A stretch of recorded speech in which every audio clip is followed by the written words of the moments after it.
धर्म का 7वां लक्षण है धी। धी का अर्थ होता है बुद्धि। बुद्धि सदा सत्कर्मों में लगाए रखना चाहिए। हमारी आपकी बुद्धि सदा पैसा कमाने में लगी रहती है। पैसा कैसे आएगा, संपत्ति कैसे आएगी, बस इसी में दिन रात निकाल देते हैं। पर धर्म के 10 लक्षणों में 7वां जो लक्षण है वो है धी।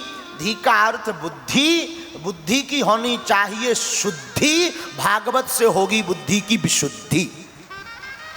हाँ, बुद्धि का एक अर्थ मति भी। मति बुद्धि, उनकी बुद्धि खराब हो गई, उनकी मति खराब हो गई। और मति तब तक सुमति नहीं होती जब तक सत्संग प्राप्त ना हो। मति को सुमति बनाना है। कहते ना इनकी बड़ी सुमति है, बड़ी सुंदर मति है। सुमति सु है उपसर्ग, विद्वान लोग समझ पाए। सु है उपसर्ग, बड़ी सुंदर मति है, बड़ी सुहद मति है। तो अगर मति को आपको सुमति बनाना है तो आप प्रतिदिन भगवान का भजन कीजिए, सत्संग कीजिए। और आज के जमाने में आप हमसे पूछो महाराज मति कैसे खराब होती है? मति होती है श्रीमती से खराब। हाँ, हमसे कोई पूछे कि महाराज कई लोगों की मति खराब, तो कई लोगों की मति खराब के पीछे कारण है सिर्फ श्रीमती। अनेक लोगों की मति सुमति इसलिए नहीं हो पाता क्योंकि जिंदगी में रहती श्रीमती। हाँ, श्रीमती से हमें याद आओ हमाओ चेला चंगीलाल, बहुत ऊंचे लेवल को चेला चंगीलाल। चंगीलाल नाऊ की दुकान पर बाल कटवाने गया। बाल काटने वाले थे टिल्लू गुरु। तो टिल्लू गुरु ने पूछा क्यों भाई चंगीलाल बड़े दिनों में आए? चंगीलाल ने कहा क्या बताएं, आजकल तुम्हारी भाभी के चक्कर में बहुत ज्यादा काम हो जाता है। तो टिल्लू गुरु ने पूछा बाल कटवाओगे? बोले बाल ही कटवाने आए हैं। बताओ कितने छोटे छोटे बाल कर दें? चंगीलाल बोला इतने छोटे करो कि हमारी श्रीमती के हाथ में न आवे। बोलो सीताराम। टिल्लू गुरु समझ गए कि ये भी बड़े परेशान श्रीमती से चल रहे हैं। तो मति तब बिगड़ जाती है जब विचित्र श्रीमती जी प्राप्त हो जाएं। और कई लोगों की ऐसी भी श्रीमती होती हैं कि अधर्मी व्यक्ति को भी धर्मात्मा बना देती है। ऐसा भी नहीं है कि सब एक जैसे।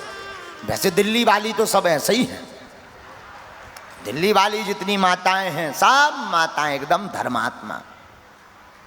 इतनी धर्मात्मा के ऊपर अलग से व्यवस्था। तो धर्म के 10 लक्षणों में 7वां लक्षण है धी। अबे देखो हमें भाई कथा करने 4 दिन और रुकने, ज्यादा ना बोले इसे हम बे का हो गए कि पतो लगो कालई बेलन चिमटा ले ठटली के बरे। तो उनसे ही हम 1.5 हड्डी के आदमी, एक ही एक चिमटा में हम आते रहे। इसे माता जी यार अब हमें 4 दिन और रुकने, अंतिम दिन हम बताएंगे। मतलब आपकी महिमा गाकर जाएंगे। अंतिम दिन जो आए कि कौन काल हमें लाने आए, लाते ही कि हमें फुर रोड जाने, फिर नो प्रॉब्लम। ये तो विनोद की बातें हैं, बुरा मत मानना। धृति क्षमा दमो स्तेयम शौचमिंद्रिय निग्रहा धीर विद्या। 8वां धर्म का लक्षण है विद्या। विद्या कैसी हो? विद्या मतलब यथार्थ ज्ञान। जिसको महाराज जी वास्तविक विद्या प्राप्त हो जाती है उसके अंदर स्वभाव बस विनयता आ जाती है। शास्त्र कहते हैं ना विद्या ददाति विनयम। हाँ, विद्या प्राप्त करने वाला पुरुष विनयी हो जाता, सरल, बड़ा विनम्र भावी। जो व्यक्ति ज्ञानी हो और अभिमान भरा हो, समझ जाना इसे वास्तविक विद्या प्राप्ति नहीं हुई, केवल पुस्तकीय ज्ञान प्राप्त हुआ है।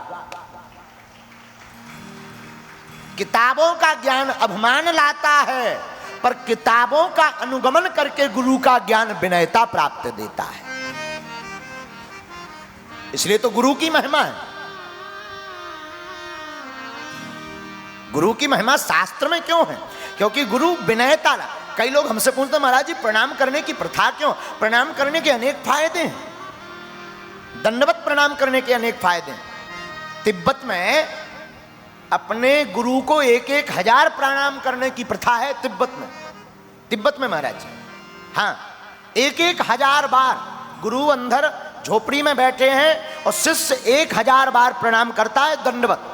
अब कितना समय नहीं लगता होगा, जरा सोचो। पूछो क्यों?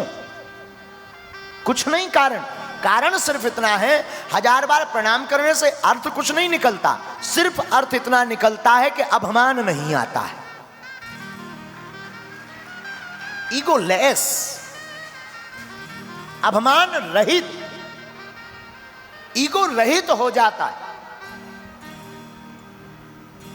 और प्रणाम करने के 4 फल, आयुर्विद्या यशोबलम।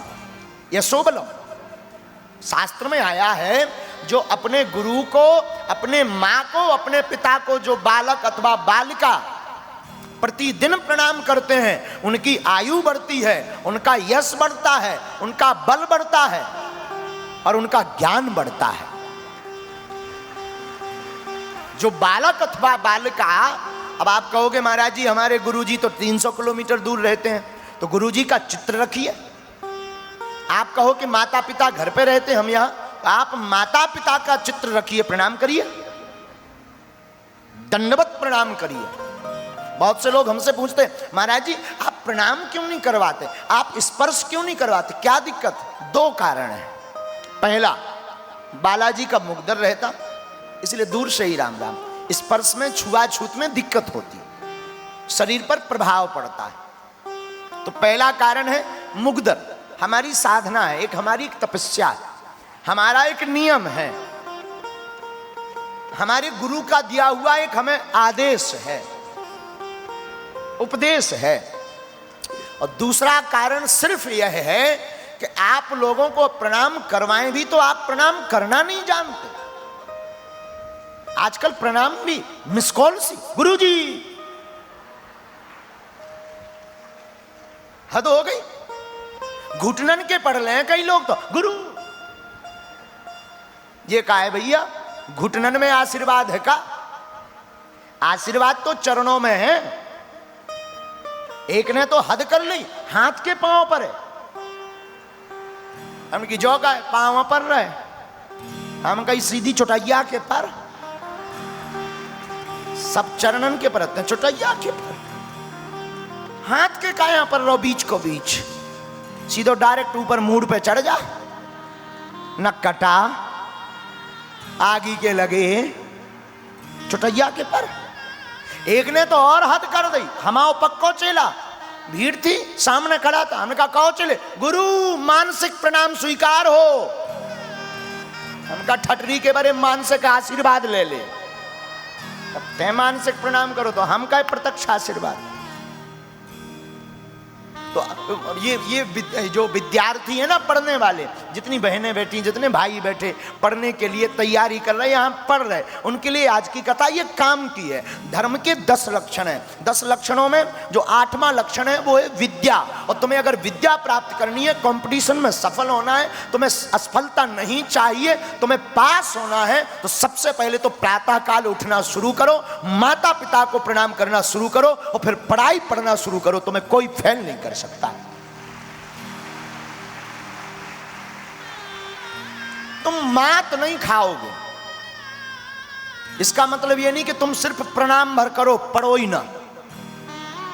कई लोग ऐसे भी होते हैं ज्ञान को अधूरा स्वीकार कर लेते हैं। हमने ये कहा प्रणाम करने से 4 फायदे, आयुर्विद्या यशो बलम, 4 चीजें मिलेंगी। और इसका अर्थ ये नहीं कि जब प्रणाम करने से ही सब मिलना है तो पढ़ने की गुरुजी क्या जरूरत है, किताब साइड में, गुरुदेव ओ मताई बा, तुम तो दोनों टाइम दंडवत करो, कुछ ना होने वाला। पागलो, ओ दिल्ली के पागलो, सीताराम, होने वाला तब है जब आप, ये बात बिल्कुल गांठ बांध लेना, बहुत गंभीर बात आज हम बोल रहे हैं। पढ़ाई भी पढ़ो, माता पिता गुरु को प्रणाम करो, पूछो फायदा क्या होगा? जो आपकी याददाश्त कमजोर होगी वो याददाश्त तेज हो जाएगी, क्योंकि आपको अभिमान नहीं आएगा, आप ईगो लेस हो जाएंगे, अभिमान रहित हो जाएंगे, आपका अभिमान शून्य हो जाएगा, अहम में शून्य हो जाएगा। और याद रखना, बहुत करोड़ों की बात है मेरे पागलों, जिसे मैं की हवा लगी, जिसे मैं की हवा लगी, उसे ना दुआ लगी ना दवा लगी। जिसे मैं की हवा लगी, मैं ऐसा मैं वैसा, उसे ना तो दुआ लगी ना दवा लगी।